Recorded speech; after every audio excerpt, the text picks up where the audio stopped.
ಈ ಕಡೆ party round ಶುರು ಮಾಡಿದ್ವಿ, ಆ ಕಡೆ ಕ್ಯಾಬಿನೆಟ್ ಮೀಟಿಂಗ್ ಶುರುವಾಯಿತು.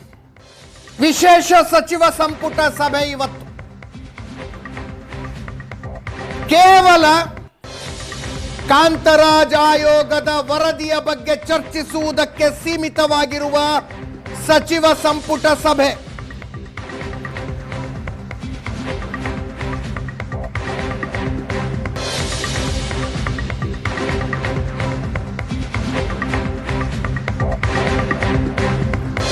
ನಾಲ್ಕು ಗಂಟೆಗೆ ಆರಂಭ ಆಗಬೇಕಾಗಿತ್ತು, ಈಗಷ್ಟೇ ಶುರುವಾಯಿತು, ಜಸ್ಟ್ ಶುರುವಾಯಿತು.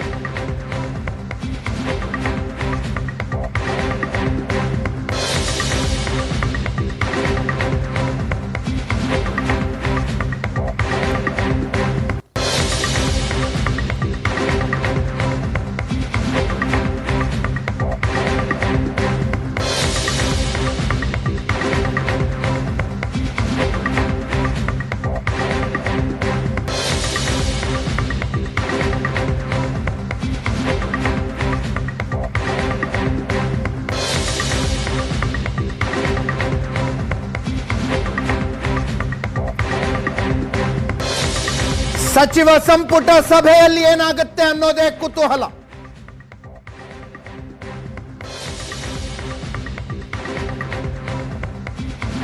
ಒಕ್ಕಲಿಗ ಮತ್ತು ಲಿಂಗಾಯತ ಸಚಿವರು ಏನು ಮಾತಾಡ್ತಾರೆ? ಒಗ್ಗಟ್ಟಾಗ್ತಾರ? ಅನೇಕ ಪ್ರಶ್ನೆಗಳಿದಾವೆ.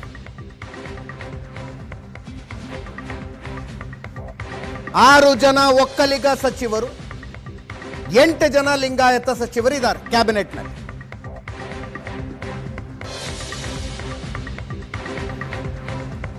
ಒಕ್ಕಲಿಗ ಲಿಂಗಾಯತ ಸೇರಿದ್ರೆ 14, ಉಳಿದವರೆಲ್ಲ ಸೇರಿ 19.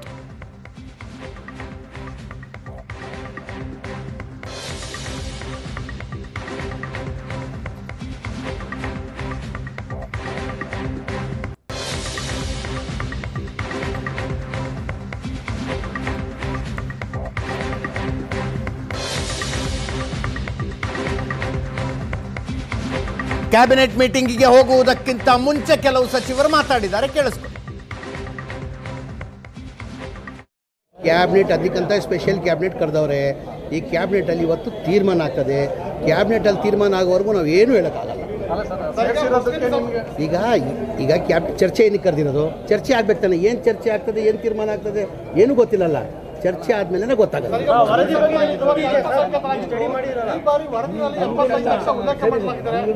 ಇಲ್ಲ,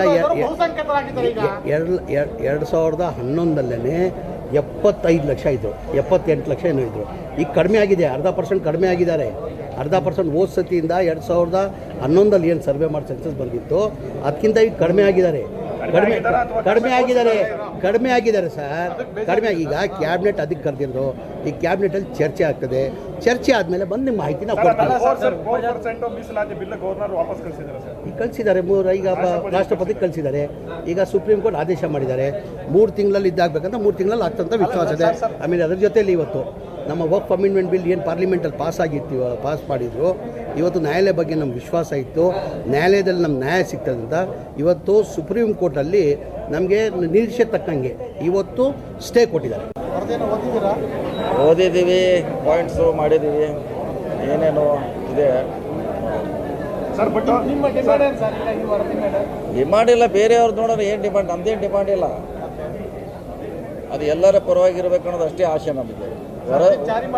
ವರದಿ ಎಲ್ಲರ ಪರವಾಗಿರ್ಬೇಕು ಅನ್ನೋದು ಆಸೆ ಅಷ್ಟೇ ಈ ಸದ್ಯಕ್ಕೆ. ನೋಡೋಣ ಅದ್ರಾಗ ಏನಿದೆ ನೋಡಿದಾಗ ಚರ್ಚೆ. ಪರಿಶಿಷ್ಟ ಪಂಗಡದ್ದು ಕೂಡ ಕಡಿಮೆ ಜನಸಂಖ್ಯೆ ತೋರಿಸಿದ್ದಾರೆ ಅನ್ನೋದು ಆರೋಪ ಇದೆ ಸರ್. ಮರು ಸಮೀಕ್ಷೆ ಆಗಬೇಕು ಅಂತ ST ಸಮುದಾಯದವರು ಕೂಡ ಒತ್ತಾಯ ಮಾಡಿ ಚರ್ಚೆ ಮಾಡಿ ಅದ್ರಿಗೆ ತೀರ್ಮಾನ ಮಾಡಿ. ಎಲ್ಲ ಮಂತ್ರಿಗಳು ಸ್ಟಡಿ ಮಾಡಿದ್ದಾರೆ, ಎಲ್ಲ ನೋಡಿದ್ದಾರೆ, ಎಕ್ಸ್ಪರ್ಟ್ ಇದ್ದಾರೆ. ನೋಡೋಣ ಬಂದ್ಮ್ಯಾಗ 6 ಗಂಟೆಗೆ ಒಂದು ಹಂತಕ್ಕೆ ಬರ್ತದೆ. ಒಂದು ಏನು ಸ್ಟೆಪ್ ನೋಡಿ. ನಮ್ಮ ಪಾರ್ಟಿಗೆ ನಾವು ಇದೀವಿ, ಬೇರೆಯವ್ರದ್ದು ಎಲ್ಲರೂ ಸಮಾಧಾನ ಪಡಿಸ್ಬೇಕಲ್ಲ ಎಲ್ಲರೂ. ಸೊ ನೋಡೋಣ, ವೇಟ್ ನೋಡೋಣ. ಈಗೆಲ್ಲ ಬೇರೆ ಇಲ್ಲಿವರೆಗೆ ಬೇರೆ ಇತ್ತು, ಈಗ ಓಪನ್ ಆಗಿದೆ. ಇಲ್ಲಿವರೆಗೆ ಓಪನ್ ಇಲ್ಲ, ಈಗ ಓಪನ್ ಆಗಿದೆ. ಸ್ಟಡಿ ಮಾಡಿದ್ದಾರೆ, ಮಾಹಿತಿ ಇದೆ ಅದ್ರ ಬಗ್ಗೆ. ಈಗ ಹೇಳಲಿಕ್ಕೆ ಸ್ಪಷ್ಟವಾದ ಒಂದು ಸ್ಪಷ್ಟತೆ ಇದೆ. ನೇರವಾಗಿ ಸಿಎಂಗೆ ಒಂದು ವಾರ್ನಿಂಗ್ ಕೊಟ್ಟಿದ್ದಾರೆ ಸರ್, ಲಿಂಗಾಯತರನ್ನ ಎದುರಾಕೊಂಡು ಸರ್ಕಾರ ಮಾಡೋಕ್ಕಾಗುತ್ತಾ ಅಂತ. ನೋಡೋಣ, ಈಗ ಅವರು ಇದ್ದಾರೆ, ಅವ್ರ ಮಗನೂ ಇದ್ದಾನೆ ಅಲ್ಲಿ, ಅದು ಹೇಳಬೇಕಲ್ಲ, ಅದು ಅದ್ರ ಬಗ್ಗೆ ಹೇಳಿದಾಗೆ ಗೊತ್ತಾಗೋದು ಏನಂತ ಹೇಳಿ ನೋಡೋಣ. ಈ ರಿಪೋರ್ಟ್ ಫೈನಲ್ ಅಲ್ಲ, ಯಾಕಂದರೆ ಈ ರಿಪೋರ್ಟು ಚೇಂಜ್ ಮಾಡ್ಬೋದಲ್ಲ. ಎಲ್ಲೇ ಕಮ್ಮಿ ಆಗಿದ್ರೆ, ಎಲ್ಲೇ ಬಿಟ್ಟು ಹೋಗಿದ್ರೆ ಅದನ್ನ ಆ್ಯಡ್ ಮಾಡ್ಲಿಕ್ಕೆ ಅವಕಾಶ ಇದೆ. ಇದೇ ಸಮಿತಿ ಎದುರಿಗೆ ಹೋಗಿ, ಏನು ಆಯೋಗ ಇದೆ, ಆ ಆಯೋಗ ಎದುರಿಗೆ ಹೋಗ್ಬಿಟ್ಟು ನಮ್ದು ಬಿಟ್ಟಿದ್ದೀರಿ, ನಾನು ಈ ಕಮ್ಯುನಿಟಿಯನ್ನು ಆ ಕಮ್ಯುನಿಟಿನ ಅಂತ ನೀವು ಕೊಟ್ಟರೆ ಆಯೋಗ ಆ್ಯಡ್ ಮಾಡ್ತಾ ಹೋಗುತ್ತೆ. ಅದಕ್ಕೇನು ತಪ್ಪೇನಿದೆ? ಅಲ್ರಿ ನೋಡ್ರಿ, ನೀವು ಹೋದಾಗ ಏನಾಗುತ್ತೆ, ಮೈಗ್ರೆಂಟ್ ಲೇಬರ್ಸು ಪಾಪ ಜನ ಬೆಳಿಗ್ಗೆ ಹೋಗಿರ್ತಾರೆ, ಮನೆಗೆ ಹೋದಾಗ ನೀವಿರಲ್ಲ, ನಾನಿರಲ್ಲ, ಕೆಲವರು ಸರಿಗೆ ಉತ್ತರ ಕೊಡೋದಿಲ್ಲ.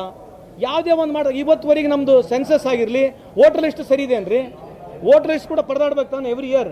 ಸೊ ಇದಕ್ಕೆ ನೆಗೆಟಿವ್ ಏನಿದೆ, ಇದರಿಂದ ಏನು ಪರಿಣಾಮ ಏನಾಗಿದೆ, ನೆಗೆಟಿವ್ ಪರಿಣಾಮ ಏನಾಗಿದೆ, ಅದು ಇದರಿಂದ ಯಾರಿಗೆ ಪಾಸಿಟಿವ್ ಏನಾಗಿದೆ? ಇದು ಕೇವಲ ಓನ್ಲಿ ನಿಮಿಷ ಬಂದಿದ್ರೋ ಇಲ್ಲ ನನಗೆ ಗೊತ್ತಿಲ್ಲ, ಸುಳ್ಳು ಕೇಳಬೇಕು, ಸುಳ್ಳು ಅಂತ ಹೇಳಲ್ಲ ನಾನು. ಆದರೆ ಬರ್ಲಿದ್ರು ಪರವಾಗಿಲ್ಲ ಅಲ್ರಿ, whether my name is there or not correctly should I check it or not ಅಲ್ರಿ. ಹಂಗಲ್ರಿ, ಸುಳ್ಳು ಮಾಹಿತಿ ಇದಿಲ್ಲ ಅಂತ ಚೆಕ್ ಮಾಡ್ಬೇಕಲ್ವಾ? ಈಗ ವೋಟರ್ ಲಿಸ್ಟ್ ನಿಮ್ಮ ಹೆಸರು ಐತಿಲ್ಲ, ನೀವು ಯಾವಾಗ ಬಂದಿದ್ರು ನಿಮ್ಮ ಮನೆ ವೋಟರ್ ಲಿಸ್ಟ್ ಚೆಕ್ ಮಾಡಕ್ಕೆ? ನಿಮ್ಮ ಮನೆಗೆ ಪ್ರತಿ ಟೈಮ್ ಬರ್ತಾರೆ ವೋಟರ್ ಲಿಸ್ಟ್ ಚೆಕ್ ಮಾಡಕ್ಕೆ? ಈ ರಿಪೋರ್ಟ್ ಫೈನಲ್ ಅಲ್ಲ, ಯಾಕಂದರೆ ಈ ರಿಪೋರ್ಟು ಚೇಂಜ್ ಮಾಡ್ಬೋದಲ್ಲ. ಎಲ್ಲೇ ಕಮ್ಮಿ ಆಗಿದ್ರೆ, ಎಲ್ಲೇ ಬಿಟ್ಟು ಹೋಗಿದ್ರೆ ಅದನ್ನ ಆ್ಯಡ್ ಮಾಡ್ಲಿಕ್ಕೆ ಅವಕಾಶ ಇದೆ. ಇದೇ ಸಮಿತಿ ಎದುರಿಗೆ ಹೋಗಿ, ಏನು ಆಯೋಗ ಇದೆ, ಆ ಆಯೋಗ ಎದುರಿಗೆ ಹೋಗ್ಬಿಟ್ಟು ನಮ್ದು ಬಿಟ್ಟಿದ್ದೀರಿ, ನಾನು ಈ ಕಮ್ಯುನಿಟಿಯನ್ನು ಆ ಕಮ್ಯುನಿಟಿನ ಅಂತ ನೀವು ಕೊಟ್ಟರೆ ಆಯೋಗ ಆ್ಯಡ್ ಮಾಡ್ತಾ ಹೋಗುತ್ತೆ. ಅದಕ್ಕೇನು ತಪ್ಪೇನಿದೆ? ಅಲ್ರಿ ನೋಡ್ರಿ, ನೀವು ಹೋದಾಗ ಏನಾಗುತ್ತೆ, ಮೈಗ್ರೆಂಟ್ ಲೇಬರ್ಸು ಪಾಪ ಜನ ಬೆಳಿಗ್ಗೆ ಹೋಗಿರ್ತಾರೆ, ಮನೆಗೆ ಹೋದಾಗ.